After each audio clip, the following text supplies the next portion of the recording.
Hi there, this is Paige with Stmpgirl here on YouTube, and welcome to my channel. In this video I'm sharing with you my project for the April edition of the Pinspiration Collab.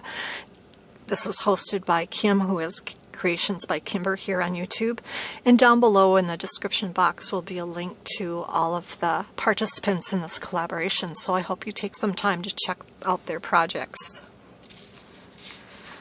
So each month we find something from our pinned boards on Pinterest and try to recreate that project using it as inspiration. And so I found this card right here, and I'm trying to read the name. It's really printed really lightly. I can't tell if it's Tessa or Jessa, or I got a little hair stuck on my finger. But I will leave a link to this pin in the description box below as well. But I just loved how this card looked, and it just kind of spoke to me, so I thought I'd recreate something similar to this. So one of the things that I used was this sprig punch. It's got a name. I don't have it labeled. I'll have to do that when I find out what it's called. But this is one of my favorite little punches to use to add just little extra embellishments. And I use this with some silver metallic paper. And then speaking of paper, I used this paper pack. It's called Silverton Hall. It's from Wild Rose Studio. I've had it in my stash for a long time. I keep pulling it out and then not really knowing how to use it and then putting it back again. But I finally found the card that I thought was perfect for some of this paper.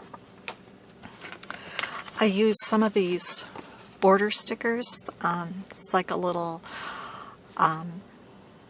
zigzag edge, or a pinking edge on the sticker. And I just used some of those. And then I also used some of these silver line stickers. And I use these often in gold, black, and silver, so some of those. And I made two cards. They're very similar, just different colors. So here are my two cards. So what I did was I took some of that pattern paper and I cut squares that were 1 7/8 square. And then I rounded two of the opposite corners with the corner chomper. And then I cut some squares that were a little bit smaller. So these were about 1.5 inches, and again rounded the two corners. And then I took my bone folder and just curved the edges. And I did go over all the edge with smoky slate. No, that's not right. Some distress ink. Whatever the gray distress ink is called, pumice stone or something. I don't remember. But I went over all the edges of the squares. And then I put the larger ones down flat on this gray layer. And then, like I said, I curved two rounded edges with the bone folder and then just glued right down the center onto the larger pieces. And then I punched out those little sprigs from silver paper.